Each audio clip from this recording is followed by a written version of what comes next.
On a recent video that I did called Rice and Beans, Prepping for the Right Reasons, I got a lot of comments about the requirements for having water available so you can cook the rice and beans. So I'd like to take you on a quick tour around our homestead to show you what we're doing for water storage here. So stay tuned.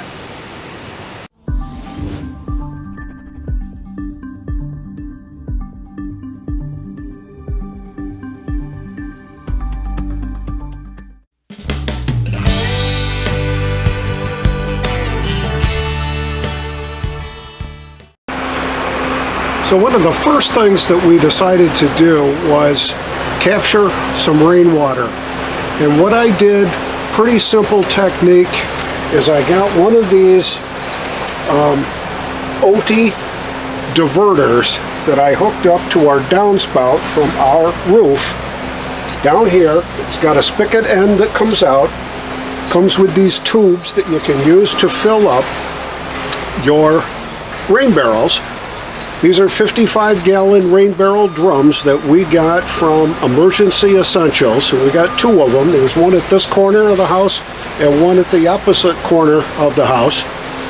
Got it raised up off the ground just a little bit so that there's some air circulation and stuff underneath it.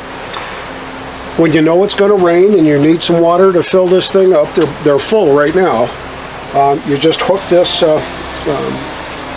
flexible pipe to here, drop it in there, and wait for the rain to come. Comes down, fills it up. When the rain stops, stops filling. If you're full, just pop this out. A couple of tools you will need. You got to have your cap to put in here. And I'd recommend one of these barrel buddies. This kind of a tool here, this wrench, works great to tighten those down and loosen them up when you need to. And this end also works on gas fittings. So if you need that at that end, you got it. So pretty handy little tool, also from Emergency Essentials.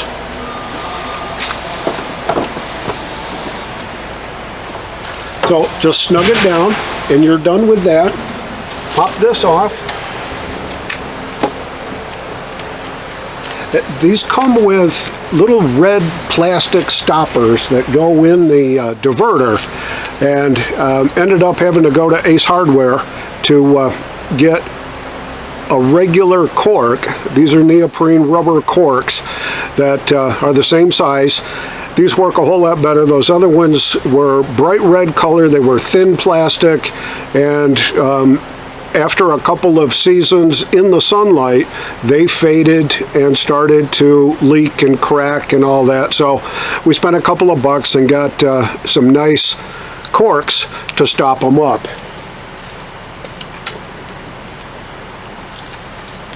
And that's all you got to do to that. Because that's now stopped off, the water continues to go down and out the way you need to. If you need to get into your water barrel, it's nice to have one of these hand siphons. You drop it into the barrel in the opening, push down a few times, and the water rises up and squirts out of the end. Takes a few minutes to drain one of these barrels. I would say 15 to 20 minutes to drain it entirely, but you got 55 gallons of water in one of these water barrels. So we'll move on to the next step that we took in our water storage plan for our homestead. So the next step we took was to pick up a number of the Reliance Aquatainers. These are the 7-gallon size. They're great for storing water. I've been using this now, I think, for 3 seasons. I rotate the water out about every 6 months or so, and I keep track on these inventory cards that I've attached to each one of the Aquatainers themselves. Right now, we've got, and let me look because I wrote it down, we've got 11 7-gallon water aquatainers, and we've got 2 5-gallon aqua packs. They work pretty much the same way. You just fill them with water, set them aside. They'll stack 2 high. I wouldn't go 3. The water's just too heavy for that. And they come with a spigot end on it like that, so that you can pop this out, screw it on the top here, reverse this around the other way, put this on here, and then tip the whole thing on its side so that you can use this as a spigot to get the water out. So that works pretty well. Got altogether 11 of the 7 gallons. I've got 10 down here in the shop, and I've got 1 upstairs in the kitchen. And we've got 2 5-gallon aqua packs that are down here in the shop. So now we've got 87 gallons of water stored in these aquatainers and aqua packs, and we've got 110 gallons stored in the 2 55-gallon barrels that we're using to capture the rainwater in. So let me move on to step number 3. So the next step in our water strategy was to pick up this 275-gallon water tote. We found it on Craigslist here in town and answered the ad that had the best price, and I think the price was $75. We drove all the way out there, and it was probably 30 miles to the seller's home where this was. His daughter was there, young girl, high school age. We loaded it into the back of the trailer, drove it all the way home, another 30 miles, and got it unloaded, walked up the stairs to come into the house, and the phone rang, and it was the seller on the phone. Now, it was the father of this young girl, and he called and he said that tote had been used to store lye, so you probably don't want to use it for potable water. I'll be more than happy to take it back if that's the case. So we loaded it back up the next day and drove it back out to his house and dropped it off. Got back on Craigslist and found another fellow that was only about 10 miles away, but his price was a little bit higher. I think it was $100 even for this water tote. Made sure that his was used to store lactic acid, I believe, is what he said it was used for.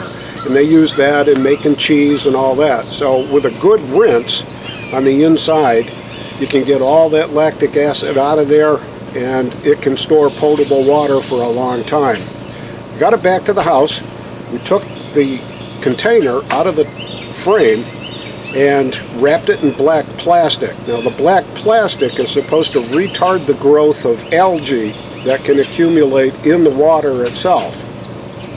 We've hooked up another downspout from one of our downspouts on our house and channeled it right to the top of here. Just unscrew the top, drop it in there when we know it's going to rain, and it'll fill up. It takes about 1.5 inches, sometimes 2 inches of rain to fill this thing up from a completely empty status to full status. So 2 inches of water will more than fill it up. Our primary use for this is to water the garden. Secondary use is our backup water supply. With 275 gallons here, it really does bring us quite a lot of peace of mind that we're going to have access to enough water to keep us going for a while. To get the water out of here, we invested in a water pump, caught it on sale from Harbor Freight, and hooked that all up to the spigot and used that to spray the garden, water the garden, do the compost piles, those kinds of things. And this thing really does push out a ton of water very quickly. I will drain this in the dead of winter because I'd be afraid that it would freeze and crack the liner in the tote. So we do empty it out, and I'll use that pump to empty it out and then carry the pump back in the shop and keep it out of the cold weather so it doesn't freeze up and crack. So that's a great little pump. I'll see if I can dig up a link to that and get some pricing information and put it down in the bottom of the video. But you'll be able to see, I'm going to turn this thing on and we're going to spray a little bit in the garden so you can see how much water this little pump puts out. And there's the water pump that we're going to demonstrate in the next segment of this video. It's hooked up via hoses from the outlet on the water tank itself, and the hose comes into one end and goes out the other, and we've got a big pile of about 100 feet of hose that we've picked up at Lowe's Home Improvement that we use to water the garden with. But that is one heck of a little pump right there.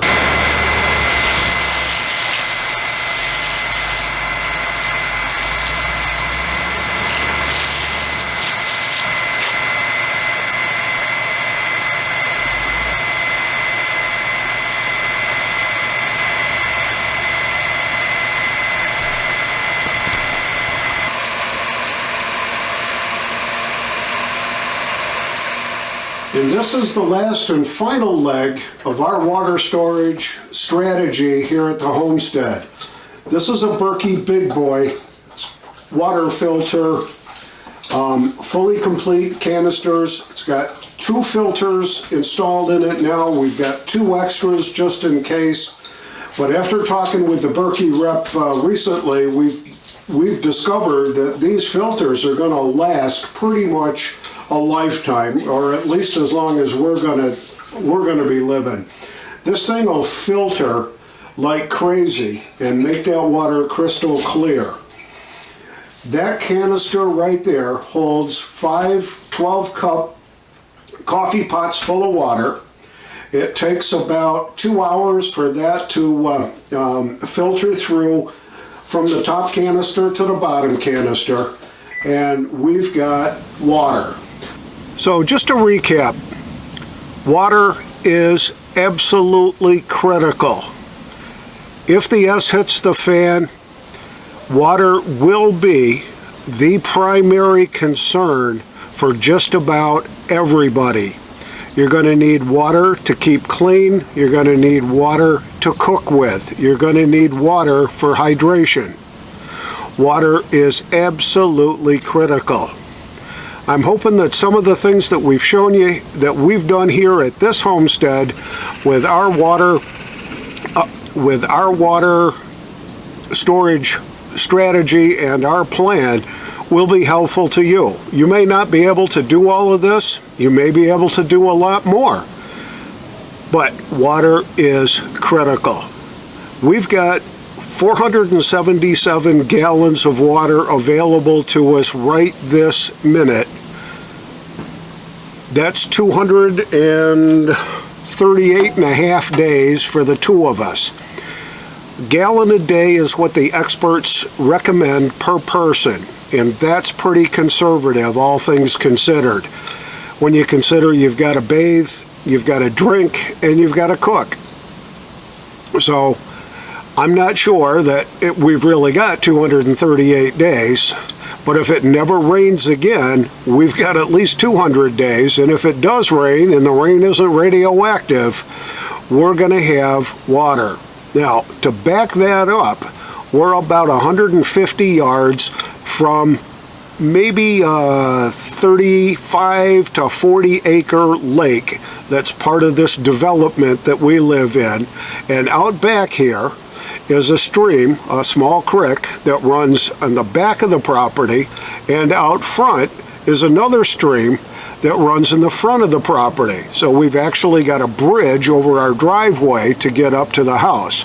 These 2 streams come together about 300 yards down the road and become quite a good size stream, and they go down to feed that small lake that I was telling you about, and then that lake goes on then to feed another larger lake that's right at the edge of this development.